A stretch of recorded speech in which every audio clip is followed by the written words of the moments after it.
Hey everyone, welcome to the channel. So आज का chapter है ह्यूमन रिप्रोडक्शन और टॉपिक है structure of sperm. So it would better अगर आप एनसीईआरटी बुक निकालो और साथ में पढ़ो, अदरवाइज समझ में नहीं आने वाला।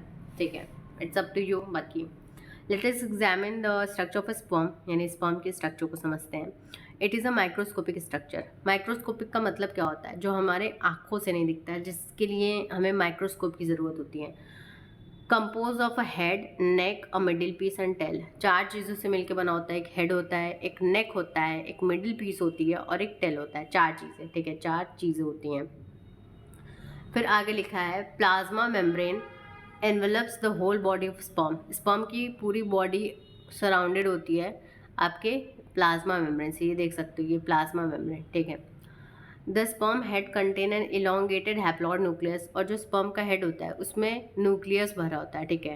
हैप्लॉइड होता है यानी कि एन नेचर का न्यूक्लियस होता है, जिसमें कि जो फादर होते हैं उसके इंफॉर्मेशन होता है, ठीक है, फादर का, क्योंकि फादर से ही आ रहा है। The anterior portion of which is covered by cap like structure acrosome.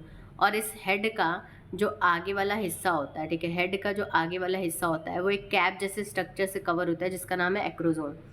Acrosome is filled with enzyme, जिसमें कि एंजाइम्स होते हैं। एंजाइम का काम होता है किसी भी प्रोसेस को स्पीड अप करना, ठीक है, जो हमारे बॉडी में होते हैं। That help fertilization of the ovum. तो इस एक्रोसोम का काम ये है कि ये जो एग है उसको फर्टिलाइज कराने में मदद करता है, ठीक है। द मिडिल पीस, अब हम बात करेंगे दूसरे की, नेक। नेक बहुत छोटा होता है, इसीलिए इसके बारे में कुछ लिखा ही नहीं है, लेकिन इसमें सेंट्रॉयल होते हैं, प्रॉक्सिमल सेंट्रॉयल और डिस्टल सेंट्रॉयल। प्रॉक्सिमल वाले का काम होता है कि मतलब जब जाइगोट बन जाता है और जब क्लीवेज होता है, यानी जब जाइगोट डिवाइड करता है माइटोटिकली, तो उसमें हेल्प कराता है।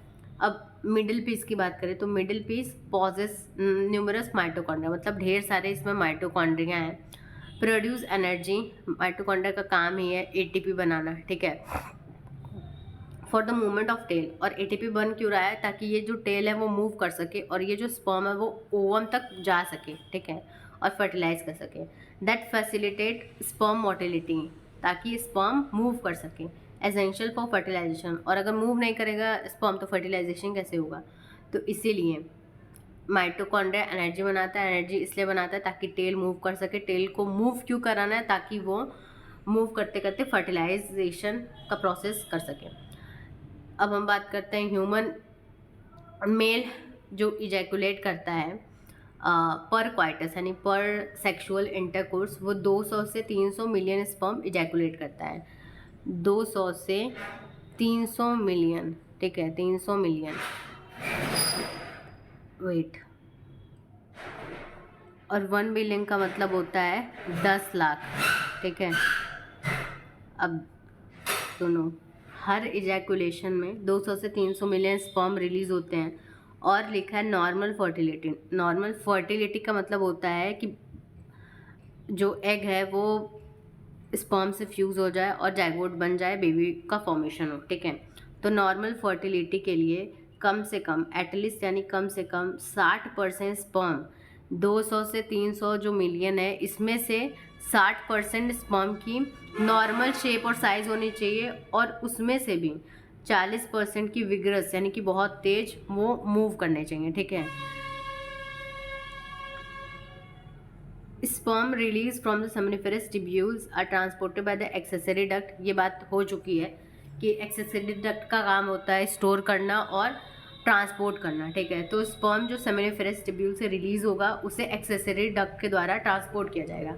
Secretion of epididymis, vas deferens, seminal vesicle, prostate are essential for maturation and motility of sperm. ये जो सारे जो स्ट्रक्चर है जो सिक्रीट करते हैं कुछ चीज़ें, ठीक है, तो उनका ये काम होता है कि जो स्पर्म है वो मैच्योर हो सके। मैच्योर का मतलब है कि मोटाइल बन सके, ठीक है, तो उसके लिए ज़रूरी होता है। The seminal plasma along with the sperm constitute the सीमेन।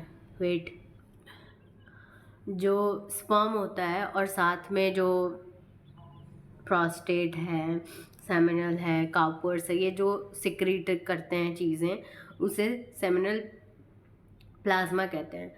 तो स्पर्म प्लस जो सेमिनल प्लाज्मा है वो मिलके आपका सीमेन बनाता है, ठीक है।